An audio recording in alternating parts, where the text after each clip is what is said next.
This is Ron Forrester.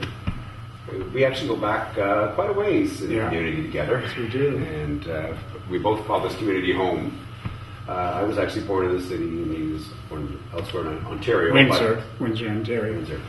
But we had our own growing up period here, and also returned and still live here in Toronto. So there's a great deal of personal importance to the city and everything that's happened up to this, coming World Pride, which is what this main interview is essentially talking about here. There's so many things that we could cover, and we actually had the great fortune of having a chance last night to watch an amazing documentary called Track 2, Enough is Enough, that was showing a great deal of what happened here in Toronto just prior to the very first Pride. And very accurate. Very accurate. And you would know, since you were there. It's very accurate. This leads to a lot of interesting questions. Start off, gay sex was not decriminalized until 1969 here in Canada. Yeah. And so we had a good decade long before we even had anything remotely resembling Pride.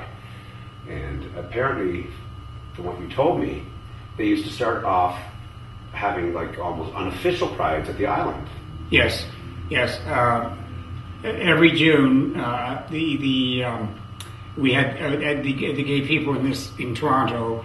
We'd all go to the island, and that would be our gay pride picnic, whatever you want to call it. So you picked June for a particular reason? Yes, because of the raids in New York. Oh, okay. And I can never remember the name. Stonewall? Stonewall. Okay. And they were actually, I don't know if anyone knows that, but the Stonewall was raided the day of Judy Garland's funeral. I didn't know that. Did you know that? I did. Steve Rosen told me that. Her funeral, they raided the day of her funeral, which I thought was rather tacky. But that was... But it was actually kind of fortuitous, because they said they were very angry about her death, and that might have had a lot to do with what fueled the fire. And, in the end, it might have been very helpful to getting the whole thing snowballing as it was. But no, it did. It did. Because Stonewall was very tragic, and it was very bad. It was a bad scene. Very bad scene. Watched some documentaries on that, too. I've been quite aware how nasty that was. It was. So with the island situation, just give a general idea what it was like. There was no probably Hammond's Beach at that point, I suppose. No, we went over, and everybody, of course, they brought lunch. Everybody brought food, blah, blah, blah. And there were speeches, but nothing radical speeches, nothing to what was to become in the future, because we never ever suspected that there would ever be. And there was harassment by the police. There was no doubt about that, and they've been doing that for years. So they wouldn't allow us to do anything in the main part of the city, so of course we had to go to the island. And that's basically what it was all about. We sang songs, and people danced, and music, and that sort of thing. Like Woodstock. Yeah, that's great. Yeah, it's like a lot of people are probably not aware of that. I think that's where it unofficially began. So, and then another thing that you had brought to my attention last night was that the first official Pride we were supposed to have was supposed to be 1981. 1981, but because of the steam bath raids in February, it was canceled for that year. So it's amazing. It was canceled. Changed that completely. Mind you, it probably had a far greater effect in the long run. Yeah. And obviously the Pride after that must have been... 82. In 1982 was actually the first really got together thing in a park called Grange Park, which is off, if I know, it's off University of Toronto or something.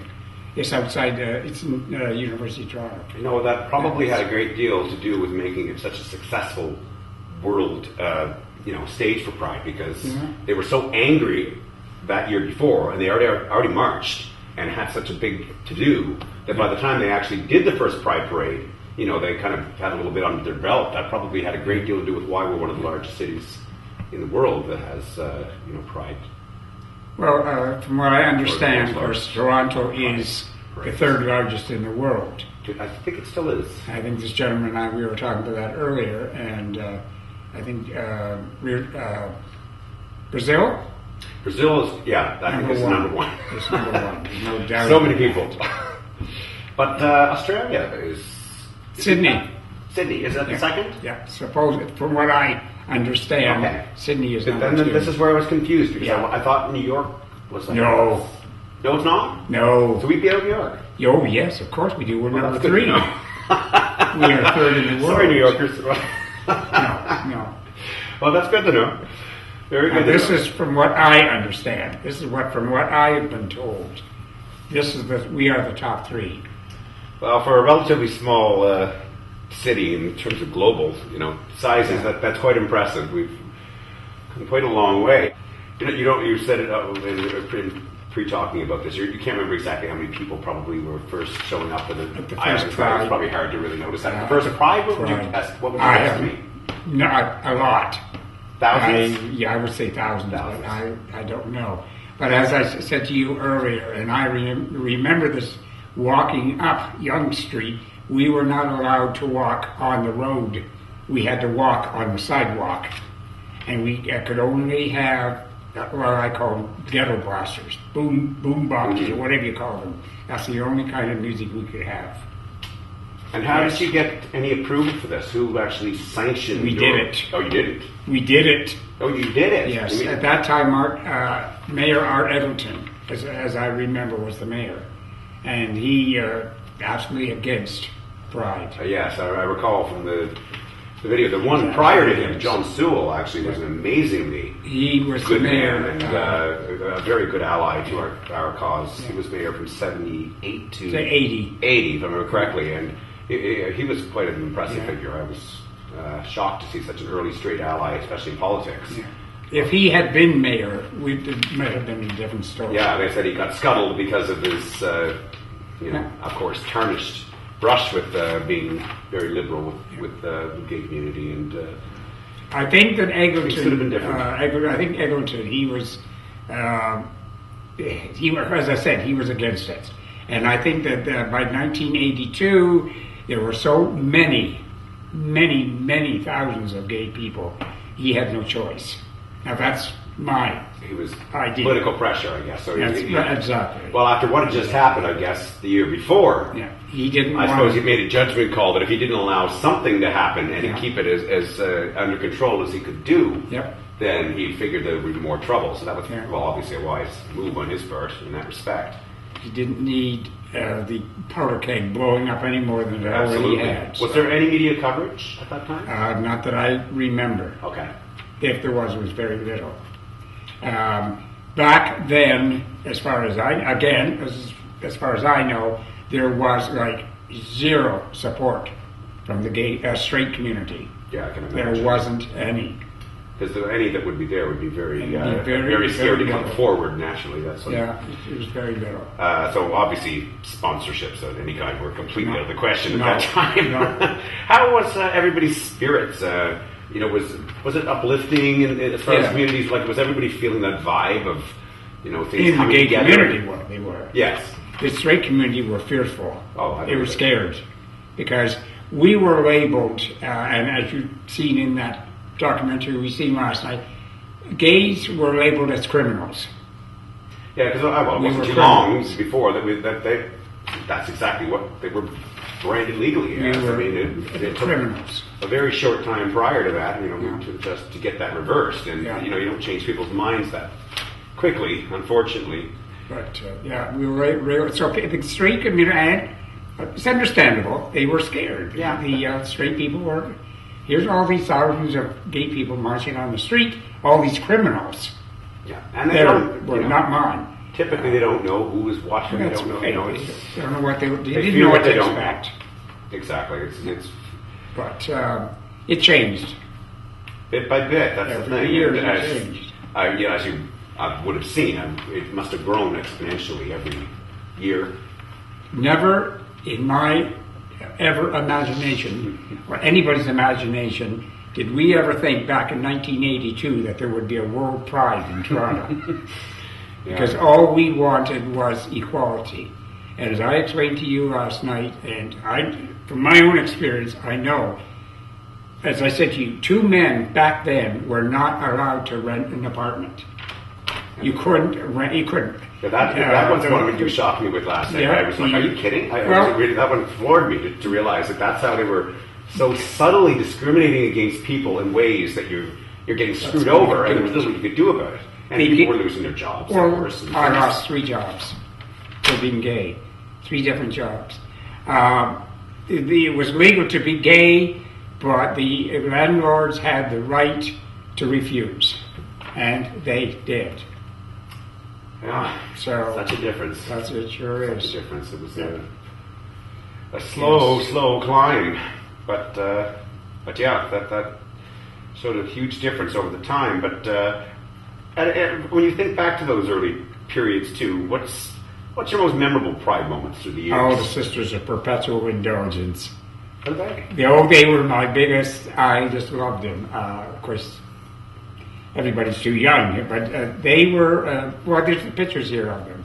They were a group of guys who dressed up as nuns on roller skates, and they were in the Pride parades, and they were very entertaining. They were very good, and they were fun. They were a lot of fun. I would think they're one of my best memories. There's some footage of that. I'd love to look that up. Yes, there is. There would be. Oh yes, definitely be. Memories is the how the crowds grew, how the parades increased every year, got larger and larger and larger. That's the good side. The bad side is, to me, again, the Pride today is not what it was supposed. That wasn't what we started out. Today's Pride is not what it was back then. You mean in the sense, of course, how it naturally became corporate, political, and political. It's one of those unfortunate things that seems like anytime anything gets larger, and the more that you get done that you wanted to get done, other factions get in play, and then money is involved. That's right. I mean, it's just one of the things that just seems to be a reality of life. I mean, you're better off, but it can feel almost like you were sold out in a way, I guess, of what you were fighting for. We were fighting for equality. That's all we wanted. And you never expected acceptance, let alone acceptance. Best tolerance, probably. Yes. And we were not accepted. We were not. We were fired. If anybody found you were gay, you were gone. And for 2 men that couldn't rent, you couldn't even, like I said, you couldn't even rent an apartment. It was you had, if you did, you rented it yourself, and then you had your boyfriend or your partner, whoever he was, secretly move in. Yeah, or you had a beard that was on the lease. That's right. Yeah, I can imagine. Right. Wow. So I'm just out of my curiosity questions. When was the first you think that Pride became close to like 1 million people in attendance? Do you remember approximately when that was? You must have a somewhat memory of it. Yeah, it must have been a while now. Years ago. It's been large for a long time. Years ago. It increased very quickly. Would you think it happened before 90, or was it after 90? Well, Pride, of course, this year is 32 years this year. 32 years. And, years ago. I don't even. Can't remember the number. It's been so many of them, which is a good thing. So many years now. It's quite a while ago now. Yeah. Well, I've got a couple of questions just also regarding, again, now going back to that first decade of Pride when it started. 82 to 92. Especially, those years are particularly poignant for obvious reasons. It happened to be a very unfortunate time when AIDS happened to just fall into the global, world's community, and just naturally coincided. I mean, it was just that must have been a very strange bucket of cold water at the same time that this was also happening, and there must have been a great deal of some people on one side saying, look, this is what's going on because of this, and other people, I would imagine, were probably even convinced that the governments were probably doing some bioterrorism or something to wipe us out. I mean, there must have been so much confusion and fear at the time. Even in the 80s, the straight perception of AIDS, their thing was AIDS was God's punishment to the gay people. AIDS was the punishment that God was putting on the gay people for being gay. I remember my That's how uncle stupid they trying were. to tell me that. I was in Toronto when I was around. And you 80, couldn't, or- straight people would not, and I'm not cutting down straight people because they didn't understand. They wouldn't touch a glass, they wouldn't touch china, they wouldn't touch anything that a gay person touched because they scared contact to death, AIDS. yeah. They Well, it was contact so. AIDS. fear And at that's the not time. being stupid, that's being not understanding. Yeah, of course. It was being ignorant. No, you didn't They understand. didn't understand. Is right. That's That's what I said. Some of you were talking about support. And you asked me one of the things that I find so great now about Pride is that back then there was zero support from the straight community. Today, I would say it's probably 98, 99, 100% support from the straight. the great majority. Straight, Yeah. It's massive. Like we've done a Yeah. total 180 in many respects. Yes. Back in the day, before Pride and before even I suppose it was becoming even somewhat vogue to be out at all. Mm-hmm. Give me a number out of 1 out of 10 people. How many people would honestly tell you their real name 1 out of 10. that you found out later? Probably, what it wasn't really their 5. 5. Half of them were honest, half were not. Yeah, 5. At that time. Say 5. Okay. Yeah. The police. Here's an interesting thing. I don't want you to think about it too much. Okay. If you Police, going you're not back, the cops? going back to Okay. How I 70s. feel about that. But anyway. Think about 1970s. First word, one word. If I had to say police. Nazis. What about 80s police? It was still, they were better. Better. I was, the 80s, well, you're talking the early 80s or the... I guess mid 80s. Let's say mid 80s. No, it was still there. It took years for the police. No, they were still... Pretty bad. Yeah, okay. it was bad. It was still bad. Let's say when would you notice the hugest first turnaround of the police 90s. improving? The 90s. The 90s. Yeah, it started in the 90s. Okay. They started getting better. Sensitivity training Yeah. and much more diversity. Yeah. Of course, everything would have changed Yeah. along the way.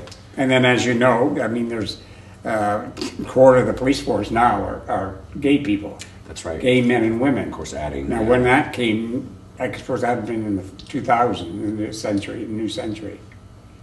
But now, the 90s they were starting to ease up. But by the 90s, it was like getting close to 1 million people then. So the cops were not going they were not going to start anything. The way that, and I'm saying this, and I don't mind saying it at all, the way they treated the gay people, the men, because at that time the women there were very few women's bars. They were all men's bars. And I know for a fact, because I was sat there, I watched it. The police, the cops would come into a men's bar. They could arrest you for sitting there having a glass of beer, and they used the thing that you were drunk you were intoxicated in a public place. But as I say, the anger thing, I don't want to get into it because if you could have seen it last night on film, what they did to these baths, especially the one that I had, my partner at that time had owned part of that bath, and we went down there, and I have never in my life seen such mass destruction as what those cops did to that steam bath with sledgehammers and picks, and the swimming pool I remember had a ceiling to floor wall of glass. It was beautiful. We walked in there, and that glass was all in the pool. And one thing you told me that also was, I think, the most disgusting thing is that after all this marching in 1981, when they did all this and they got them to get the public inquiry, none of those cops were eventually charged. Not one cop was charged. Not one. Can you believe that? I'm sure. And what was the amount of people that were arrested again? 243 or 244. I know it was in the hundreds. I couldn't remember exactly. 200. I think it was 240 some. And the tragic part of that was that guys committed suicide. A lot of those kids committed suicide. Other ones who lost their homes, they lost their Families. everything. And They the lost aftermath, of course, everything would have been much even worse because than of the this. And the municipal government didn't give one damn about any of those people. That's why I get so angry. Yeah, oh, I know. When you're I living it, really it's do. very difficult to let go of those things. But, If you could have seen the anger on that street at Young and Wellesley on February the 6th, 1981, the anger, it was beyond belief. Yeah, it started out at 3,000. By the time they said, I was told, by the time they hit Queen's Park, it was over 5,000 people that joined in. And that's where Pride, I guess where it really started, yes. So even though it wasn't the way they planned Pride, I guess it ended up being a much more meaningful Pride in the long run. When was the first Dyke March? Do you remember? Oh, that's not that old. It can't be. Also, still relatively new that they decided to give their Who would have their own ever special. thought in '82 there'd be a Dyke March? I mean, that just didn't. It didn't happen. It just didn't happen. But the other thing too, and I'll say this, and I'm hoping that a lot of gay men agree with me, that I like now the thing gay pride has been dropped, and I'm glad, because it is finally, after 32 years, the straights and the gays are finally incorporated. Intermingling, and that's actually an interesting point in regards to why the village is changing so much. And you hear some people lamenting the fact that they say, "Oh, we are losing Church Street. We're losing many bars. We used to have like 7 or 8 bathhouses. Now they're down to 2, 3." But the funny thing is that they don't realize this is actually an evolutionary progress, because we're going out and expanding, and we don't need those safe havens to do this anymore anyway. We're becoming just much more mainstream, which is what you really wanted in the first place. Yes, I agree. I agree with that. This Pride thing, switching from gay pride to pride, has only been last couple of 2 years, and I think it's a very good idea. I think it's due, where the straight community and the gay community can mix together. You go to the things they have on Church Street, Halloween, New Year's Eve, whatever. There's more straight people on Church Street than there are gay people. That's right. And back in the 80s, you didn't hear about transgender. You didn't hear about guys having sex changes. You didn't. Even the word two-spirited and such words were not even probably even known. Yeah, I mean, you didn't hear those. That wasn't even thought of. The lexicon at the time. Yeah. Yeah, it wasn't. Well, let's wrap this up with one interesting question then, because this is all about World Pride. This year, 2014 World Pride. It's going to be a very landmark time, and we have Melissa Etheridge performing here. That's going to be doing the opening ceremonies. We've got some other acts, Deborah Cox. We've got hopefully a whole whack of people, and it's going to be an amazing time. It's going to be 2 weeks of an incredible time. What are you looking forward to the most about this year's World Pride? To start off with, as I said to you earlier, I would have, the older men would have never, ever, ever dreamt that World Pride would ever be in Toronto. We never, ever thought that would ever happen. It's unbelievable. That's the one word is unbelievable. That the whole world is coming here. Yeah.